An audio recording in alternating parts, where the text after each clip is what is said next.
So ಎಲ್ರಿಗೂ ನಮಸ್ಕಾರ. So ಇವತ್ತು ಒಂದು ಸಣ್ಣ ವ್ಲಾಗ್ ಮಾಡೋಣ ಅನ್ಕೊಂಡೆ. ಏನ್ ರೀಸನ್ ಅಂತಂದ್ರೆ, ನಾವು ಯೂಶಲಿ ಲಾಂಗ್ ರೈಡ್ಸ್ ಮಾಡ್ತೀವಿ. ಸೊ ತುಂಬಾ ಜನಕ್ಕೆ ಅದು ಲಾಂಗ್ ರೈಡ್ಸ್ ನಲ್ಲಿ ನಮ್ಗೆ ಗಾಡಿನಲ್ಲಿ ಏನೇನು ಬ್ರೇಕ್ ಡೌನ್ ಆಗುತ್ತೆ, ಏನೇನು ಸ್ಪೇಸ್ ಕ್ಯಾರಿ ಮಾಡಬೇಕು ಅಂತ ಸ್ವಲ್ಪ ಜನಕ್ಕೆ ಐಡಿಯಾ ಇರಲ್ಲ. ಸೊ ನಮ್ಮ ಅಪ್ಕಮಿಂಗ್ ಲಾಂಗ್ ರೈಡ್ಗೆ ನಾನು ಸ್ವಲ್ಪ ಸ್ಪೇರ್ ಪಾರ್ಟ್ಸ್ ನ ಪರ್ಚೇಸ್ ಮಾಡಿ ಇಟ್ಕೊಂಡಿದ್ದೀನಿ. ಸೊ ನಂದು ಬೇಸಿಕಲಿ ಬಂದು ರಾಯಲ್ ಎನ್ಫೀಲ್ಡ್ ಹಿಮಾಲಯನ್. ಆ ಹಿಮಾಲಯನ್ಗೆ ನನ್ನ ಯಾವ ಸ್ಪೇರ್ಸ್ ಬೇಕು ಅಂತೇಳಿ ನಾನು ಒಂದು ಸಣ್ಣದಾಗಿ ಒಂದು ಲಿಸ್ಟ್ ಮಾಡಿ ಇಟ್ಕೊಂಡಿದ್ದೀನಿ.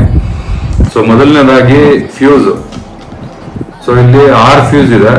ಸೊ ಯೂಶಲಿ ಇದನ್ನೆಲ್ಲ 2 ಪೇರ್ ಕ್ಯಾರಿ ಮಾಡ್ತಾರೆ. ನನ್ನ ಹತ್ರ ಆಲ್ರೆಡಿ ಒಂದಿದೆ, ಹಂಗಾಗಿ 1 ಪೇರ್ ತಗೊಂಡಿದ್ದೀನಿ. ಸೊ ಇದು 6 ಫ್ಯೂಸು, ಇದೊಂದು 2 ಪೇರ್ಸ್ ಕ್ಯಾರಿ ಮಾಡಿ. ಸೊ ನೆಕ್ಸ್ಟ್ ಬಂದು ಲಿವರ್ಸ್. ಇದು ಬಂದು ಒಂದು ಬ್ರೇಕ್ ಲಿವರು, ಒಂದು ಕ್ಲಚ್ ಲಿವರು. ಸೊ ಯೂಶಲಿ ನೀವು ಫಾಲ್ ಆದಾಗ ಫಸ್ಟ್ ಇಂಪ್ಯಾಕ್ಟ್ ಬೀಳೋದೆ ಹ್ಯಾಂಡಲ್ ಬಾರ್ಗೆ ಮತ್ತೆ ಲಿವರ್ಸ್ಗೆ. ನಿಮ್ದು ಪ್ರೊಟೆಕ್ಟರ್ ಇದ್ರೆ ಪರವಾಗಿಲ್ಲ. ಇನ್ ಕೇಸ್ ಕೆಲವು ಟೈಮಲ್ಲಿ ಪ್ರೊಟೆಕ್ಟರ್ ಇದ್ರು ಲಿವರ್ ಗಾರ್ಡ್ಸ್ ಇದ್ರು ಲಿವರ್ ಮುರಿಯೋ ಚಾನ್ಸಸ್ ಇರುತ್ತೆ. ಸೊ ಲಿವರ್ ಗಾರ್ಡ್ಸ್ ಇದೆ, ಮತ್ತೆ ಒಂದು ಕ್ಲಚ್ಚು ಮತ್ತೆ ಒಂದು ಫ್ರಂಟ್ ಬ್ರೇಕ್. ಸೊ ನೆಕ್ಸ್ಟ್ ಬಂದು ಇದು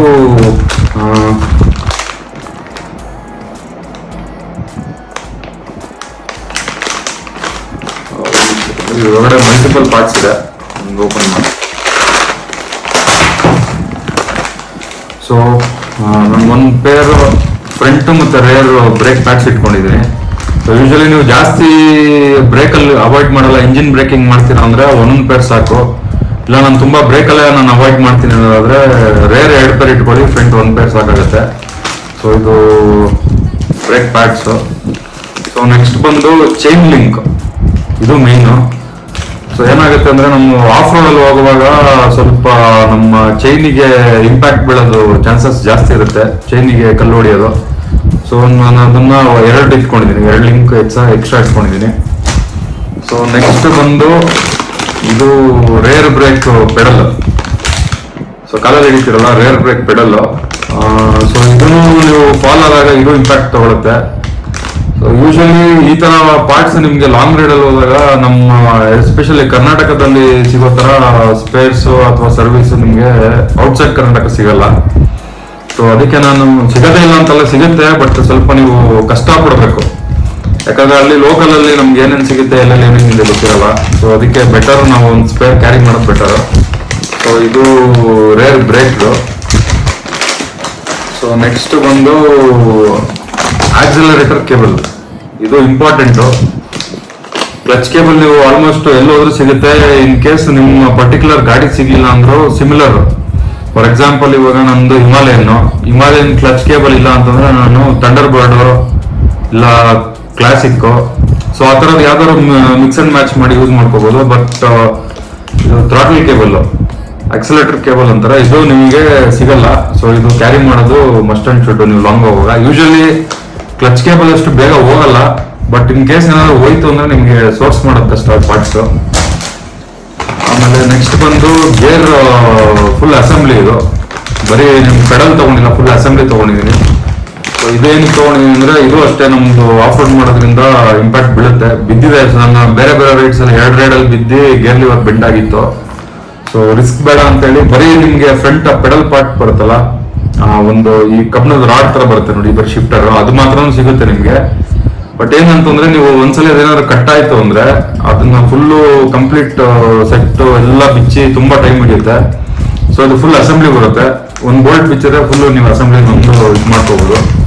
ಸೊ ಕ್ಲಚ್ ಕೇಬಲ್ ಒಂದನ್ನ ನಾನು ಆಲ್ರೆಡಿ ರೂಟ್ ಮಾಡಿಸ್ಬಿಟ್ಟಿದ್ದೀನಿ, ಅದನ್ನ ಅಡಿಷನಲ್ ನಾನು ಎತ್ಕೊಂಡಿಲ್ಲ, ಗಾಡಿ ಆಲ್ರೆಡಿ ರೂಟ್ ಮಾಡಿಸಿದ್ದೀನಿ. ಮತ್ತೆ engine oil. So engine oil ನೀವು ಜಾಸ್ತಿ ಕ್ಲಚ್ ಯೂಸ್ ಮಾಡ್ತೀರಾ, for example of road Terence ಹೋಗ್ತೀರಾ, ಇಲ್ಲ ಅಂದ್ರೆ ಮೌಂಟೇನ್ ರೀಜನ್ಸ್ ಹೋಗ್ತಿರಲ್ಲ, ಅವಾಗ ನೀವು ಕ್ಲಚ್ ಅಲ್ಲಿ ಜಾಸ್ತಿ ಪ್ಲೇ ಮಾಡ್ತೀರಾ. ಕ್ಲಚ್ ಜಾಸ್ತಿ ಪ್ಲೇ ಮಾಡಿದಾಗ ಏನಾಗುತ್ತೆ, ನಿಮ್ಮ ಆಯಿಲ್ ಬರ್ನ್ ಆಗಕ್ಕೆ ಸ್ಟಾರ್ಟ್ ಆಗುತ್ತೆ. ಸೊ ನಾನು ಒಂದು ರೆಕಮೆಂಡ್ ಮಾಡ್ತೀನಿ, ನೀವು ಜಾಸ್ತಿ ಲಾಂಗ್ ಟೂರಿಂಗ್ ಹೋಗೋ ಟೈಮಲ್ಲಿ ಮಿನರಲ್ ಆಯಿಲ್ನ ಯೂಸ್ ಮಾಡಬೇಡಿ, ಫುಲ್ಲಿ ಸಿಂಥೆಟಿಕ್. ನೋಡಿ ಮೋಟಲ್ದು 10W50 ಅಂತ ಫುಲ್ಲಿ ಸಿಂಥೆಟಿಕ್. ಇದು ಸ್ವಲ್ಪ ಎಕ್ಸ್ಪೆನ್ಸಿವ್ ಆಗುತ್ತೆ ಪ್ರೈಸ್, ಬಟ್ ಏನಂತಂದ್ರೆ ನಿಮ್ಗೆ ಅದೊಂದು ಕಂಫರ್ಟ್ ಸಿಗುತ್ತೆ ಲಾಂಗ್ ರೈಡ್ಸ್ ಅಲ್ಲಿ. ಸೊ ಇದು ಅದು ಮಿನರಲ್ ಅಷ್ಟು ಬೇಗ ಬರ್ನ್ ಆಗಲ್ಲ ಆಯಿಲ್. ಸೊ ಇದು ನಾನು ಆಲ್ರೆಡಿ ನನ್ನ ಗಾಡಿನಲ್ಲಿ 2 ಲೀಟರ್ಸ್ ಏನ್ ಕೆಪಾಸಿಟಿ ಇಲ್ಲ 1.8 ಇಂದ 2 ಲೀಟರ್ಸ್ ಅದು ಆಲ್ರೆಡಿ ಹಾಕಿದ್ದೀನಿ. ಅಗೇನ್ ಅಡಿಷನಲ್ ಒಂದು ಕ್ಯಾರಿ ಮಾಡ್ತೀನಿ. ಯಾಕಂದ್ರೆ ನಾವು ಎವ್ರಿಡೇ ನಾವು ಚೈನ್ ಲೂಪ್ ಮಾಡುವಾಗ ಆಯಿಲ್ ಚೆಕ್ ಮಾಡೋದು ಅಷ್ಟೇ ಮುಖ್ಯ. ಯಾಕಂದ್ರೆ ಬರ್ನ್ ಆಗಿರೋ ಟೈಮಲ್ಲಿ ಆಯಿಲ್ ಲೆವೆಲ್ ಸ್ಲೋ ಆಗುತ್ತೆ, ಹೈ ಆಲ್ಟಿಟ್ಯೂಡ್ ಅಲ್ಲೂ ಸ್ವಲ್ಪ ಲೋ ಆಗುತ್ತೆ. ಸೊ ಅಡಿಷನಲ್ ಆಗಿ ನಿಮ್ಗೆ ಸ್ವಲ್ಪ ಲೋ ಅನ್ಸಿದ್ರೆ 50-100 ml ಎಷ್ಟು ಬೇಕೋ ಅಷ್ಟನ್ನ ನೀವು ಅಪ್ಗ್ರೇಡ್ ಮಾಡ್ಬೋದು. ಸೊ ಅಪಾರ್ಟ್ ಫ್ರಮ್ ದಿಸ್ ನಾನು ಟೈರ್ ಕೂಡ ನಿನ್ನೆ ಪರ್ಚೇಸ್ ಮಾಡಿ ಅದು already install ಮಾಡಿಸಿದ್ದೀನಿ. ಟೈರ್ನು front to back ಎರಡೂ ಈ ಸಲ ಮ್ಯಾಕ್ಸಿಸ್ ಟ್ರೈ ಮಾಡೋಣ ಅಂತೇಳಿ ಅದನ್ನ ಹಾಕಿದ್ದೀನಿ.